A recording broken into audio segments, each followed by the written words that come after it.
Hello, what's up, guys? That Dumbo here. So, in this video, we are going to look at the showdown stage of SVS or server versus server event.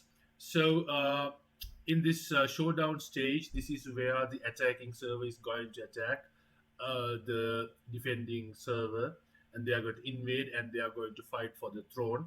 Whoever occupies the throne and crystals for the most of the time will be the winner, and the if the defeated if they are defeated, the defending server is defeated, they will lose the throne for 3 days. Early it was 14 days, they will change it to 3 days. So by looking at these two symbols, you can icons, you can understand which one is the attacking one, which one is the defending one. If we have a turtle shell here, this icon, then this is the uh, defender. It says, okay, you have lost in the mobilization stage, and this is why you are the defender. And this is the winner of the mobilization stage, and they are the attacker. So what happens is, you can see the now the result here is, this is the settling phase, that is where the battle is finished and everything the it was decided, and the settling is going to take place.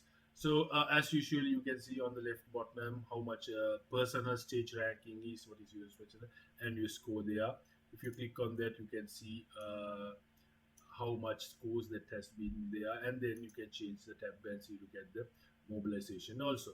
So this is the important part. Now what they have introduced, very recently they have introduced this glory shop. This glory concept was not there. So glory shop, you have several items like this shards, and then this demon fruit, and there's another optional chest is there, and meteorite is legendary one, and likewise you have the Scorpio one, this one. So you have this, right? So it's very important to have some, uh, if your star soul is one of these, then you can purchase it using glories. So right now, this is the glory amount of glory that I have. I'll show you how I want that. So that's very important. It is a very good feature. And now, if you go into the rankings, and then if you click on this one, you can see, okay, mobilization, these are the rewards. You don't get any glory there, but in the showdown where you fight, actually you will get the glory here. So I have 40 because we have won, we successfully defended the throne, and if it is defeated, the our opponents would have got this one, 20.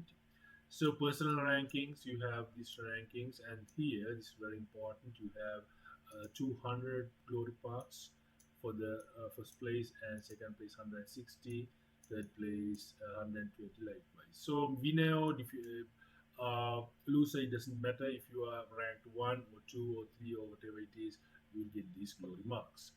Right. So that's about that. And then similarly, alliance ranking is there. For the alliance ranking, you have actually it doesn't have to show anything. So basically, what's the alliance that have scored the highest is shown here. Right. So now let's get back to the specifics. Now this is very important. So basically, there's a small change which I wanted to include here. Early days, what happened was, the fifth day of the mobilization is going to be 24 hours. After that, there will be a grace period of 12 hours, which you don't have to do anything, and then just relax, rest, and then after that only the battle will be started. So this one, what happened was, there was actually 36 hours. So basically, that 24 hours plus 12 hours, 36 hours total was allocated for the training phase, or which is the fifth stage of the mobilization event, the mobilization day, the whole it's called mobilization phase. So there's a fifth day, and there was like 36 hours, and after that, immediately after that, they started the showdown stage, which is very unfair, I think. Well, it happened anyway. So basically, in showdown, what happens is, you are now, let's suppose everyone around the throne area, okay, will be teleported out. For an example, I'll show you. So if you look at here, you can see this is the throne area in the map, so around the throne. So all this area, so if you look at throne, this is buffin, right? Buffin area will be empty. That whole mid of the map that will be emptied, and everyone will be teleported out. So as soon as that 1 hour timer is finished, you can teleport in, right? So when you teleport in, let's say you are going to be stationed around this, around the throne area. So, but whatever, if you have a shield, it will be automatically removed if the moment that you are going to teleport here. Okay, so that's the thing. The moment that you are going to teleport here, the shield will be removed, so you can be attacked at any time.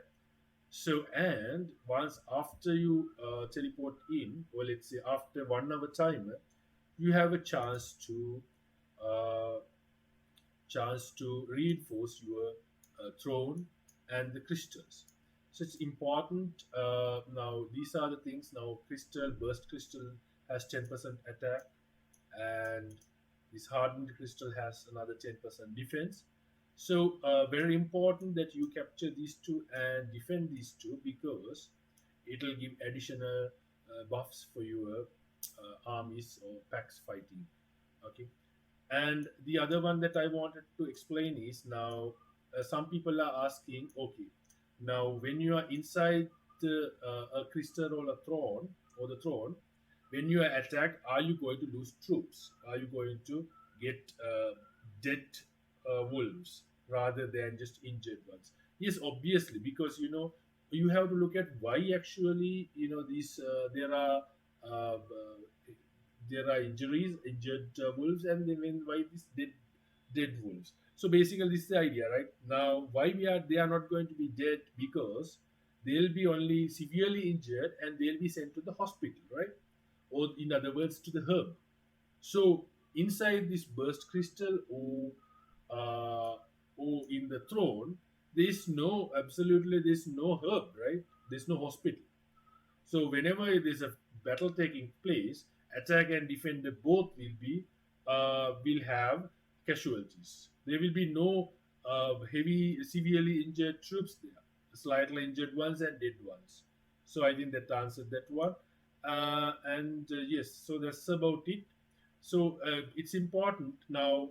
This timer, there'll be a 8 hour timer for the showdown stage. So within that 8 hours, the person who's going to have more than half, when the points are considered for the crystals and the throne, will be the winner. Okay. So now that's finished. Now it says 1164 is the event winner.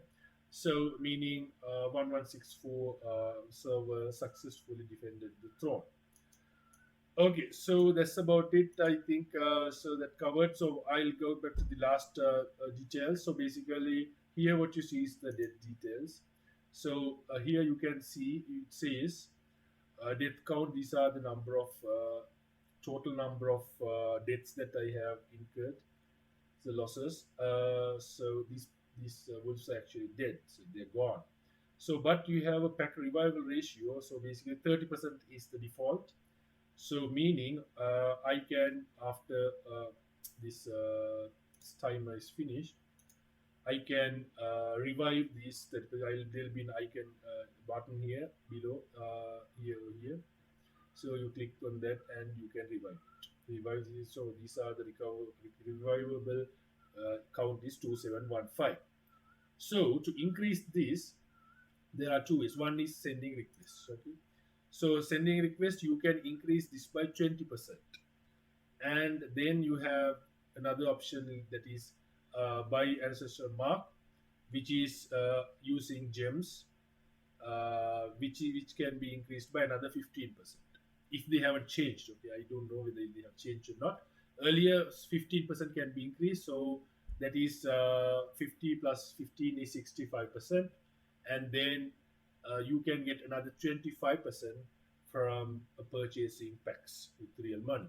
So that is the maximum. You can go up to 90% of these can be recovered. So, but it comes to a position where, now let's say you use gems, right? So you obviously increasing this to 50 is obviously that's something you have to do. Let's say you increase it to 50. Now the next choice is whether to use gems to increase this to 65 or not. So let's say you lost, let's say 10,000 level 201 or 203 troops, even 4 troops, right? So you spend gems. Sometimes you may see spending gems and reviving them would cost more gems than just rushing them in your the training area. I think it's poor design from the developers because obviously it has to be cheaper, right? So obviously, if you are going to train and rush train using some gems, if it is much more economical than spending gems and reviving here, why would you bother? Because if as long as you have the resources, if you are a active player, you farm outside and you loot people, loot inactives, so you don't have to bother about the resources much. So I think it is very important to make the decision. Personally, I would not, because when you keep buying gems, the number of gems required for the next percentage increase would become higher and higher. So I think after 10%, 10% or some increase, we have to stop. That is the economical mark actually for it will change from tier 5 to 6. But if you do have tier 5 and tier 6, obviously it is economical because those things are very very costly and very very time consuming to make new ones. So it's very important to make that decision. Yeah, that's about it. So oh, I take this opportunity to thank for this two servers all the efforts they have put up, and I wish this video is going to help for the future SVS battles that are going to take place in different servers. That Dumbo out.